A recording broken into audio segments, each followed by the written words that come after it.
Terry Broome, an astrological portrait by Ciro Discepolo, 5 shots from a Smith & Wesson 38 special, changed 2 lives in an instant. For Francesco D'Alessio, a Roman millionaire and playboy transplanted to Milan, it was the end.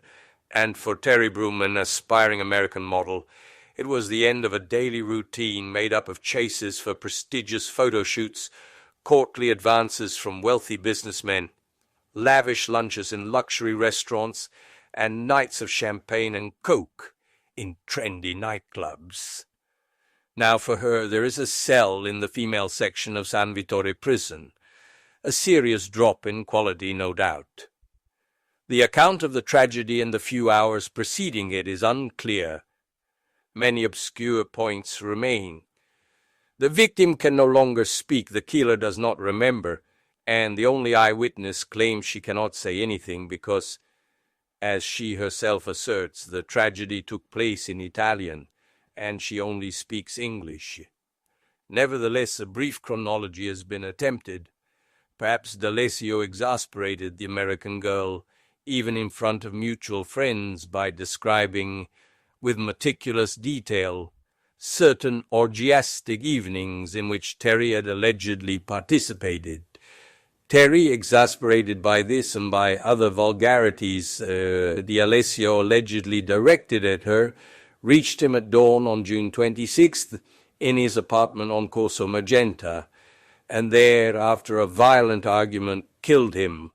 This, however, is a version reconstructed based on Broome's few memories, and is unverified by anyone, not even by her friend and host, a well-known Milanese jeweler, or by her sister Donna, a successful model. For our part, if we peek through the keyhole of this Italo-American noir, it is because the natal chart of the American mannequin is so interesting that it merits our full attention and some critical considerations of the episode in question. Terry Broome was born in Greenville, South Carolina, on April 18, 1958 at 7:15 p.m. We are therefore facing an Aries with a Scorpio ascendant and the moon in Aries. The particularity that interests us most is that the young woman was born during a solar eclipse, though not at the precise moment of the astronomical phenomenon. She came into the world during a new moon, Sun-Moon conjunction, with the 2 luminaries less than 1 degree apart. This new moon in particular occurred on the ecliptic, meaning the moon had a celestial latitude close to 0 degrees and 23 minutes in our case. In these situations, our satellite partially occults the first luminary, thereby causing a solar eclipse. So, there are no strong statistical or experimental studies on eclipses, nor any kind of a verification, but tradition-wise in its teaching, tells us that those born during such a natural phenomenon will have poor health and or poor eyesight. Our case is exemplary in this sense. Young Terry certainly has poor mental health and short sight in a psychic sense. She was in fact reportedly hospitalized several times in nursing homes for epilepsy and psycholability issues. There is no doubt that, as Freud and Marx teach, her childhood in any case, her past experiences had a powerful negative influence on her psychological development. As a child, she was allegedly raped by several men, followed by hospitalizations and finally a career pursued but not conquered, and a decidedly losing comparison with a younger, more beautiful and more successful sister in the working field. There is enough here, no doubt.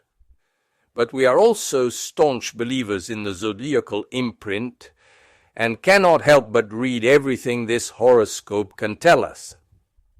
The cited eclipse falls into the 6th house of the horoscope in question, although conjunct the descendant, and forms a tremendous opposition with the Jupiter-Neptune conjunction on the east of the chart. We have always been convinced, and today more than ever, that the dissonant Sun-Neptune or Moon-Neptune aspects are perhaps the heaviest from a psychological point of view, and almost always give rise to neuroses which, in the most desperate cases, can even veer towards psychosis. And here we have both oppositions, Sun Neptune and Moon Neptune, moreover with the luminaries in the house of health and united during a solar eclipse. What could we have expected but a decidedly neurotic woman, very neurotic? But to this we must also add the primary violent valencies present in the horoscope, a double Aryan presence, triple if we also consider Mercury, Scorpio ascendant, which can signify violence if other elements of the natal chart confirm it, the Mars-Pluto opposition, destructive tendencies, and the Uranus dominant on the midheaven, instability, abrupt changes in destiny, uncontrolled actions, etc. So if we sum up all these elements and add the pre-existing life experiences already mentioned, as well as the fact that the girl frequently drank alcohol and consumed drugs, Neptune conjunct the ascendant, we have a complete treatise on criminal anthropology. But the analysis is not complete even with so much data available. We must in fact also add the transits on the day of the murder. Pluto opposite the Sun and Moon, almost with a zero orb. Uranus square to Venus with an orb less than 2 degrees. Saturn square to Uranus. Mars semi-square to Saturn, square to Uranus, and conjunct Neptune. Mercury sesqui-square with Mars. The Moon square with Mars and the Sun opposite Saturn. What more could we have asked for? As Lisa Morpurgo says, reading the ephemeris can be more fascinating than a novel. Transits that acted on an already very heavy foundation, inflated by the Jupiter-Neptune conjunction, loss of critical sense, and the double Jupiter-Moon-Sun opposition, hypertrophic excessive actions. According to lawyer Jacopo Pensa, the model's legal counsel, the crime is entirely explained by considering two main sets of values, provocation and the assassin's mental condition.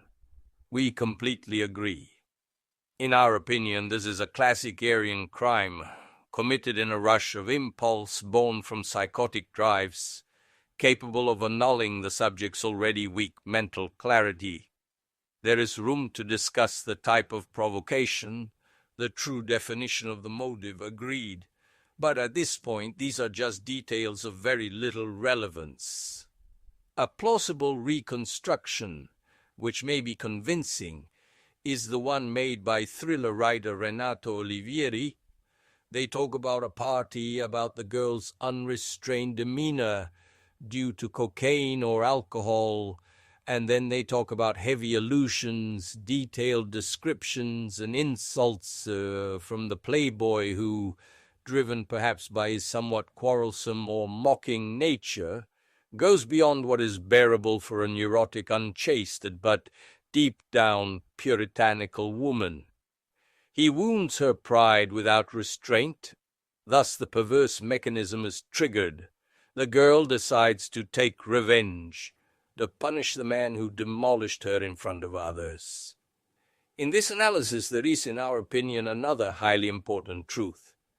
Many American women conceal, behind an apparent facade of recklessness, a very strong puritanism ready to emerge at the opportune moment.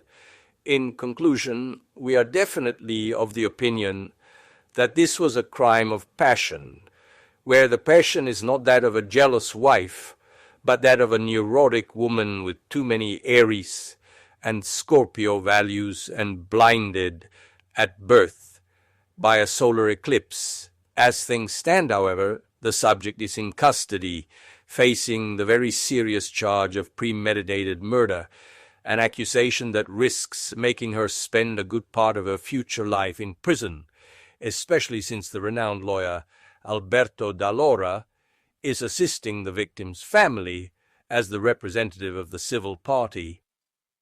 Abroad proved unlucky for the hot-blooded girl, also because she was born at a low latitude.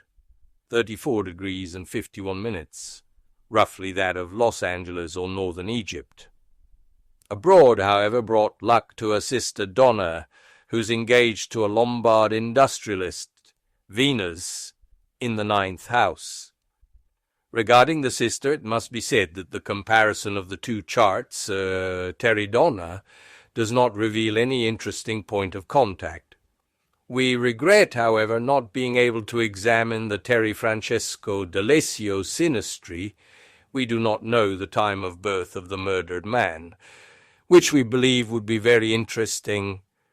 Astrology has not yet reached the courtrooms, where we believe it could be as useful as psychoanalysis, and for this reason we limit ourselves to delivering our judgments only to scholars of astrology to propose a careful analysis of an event that is dramatic and squalid at the same time.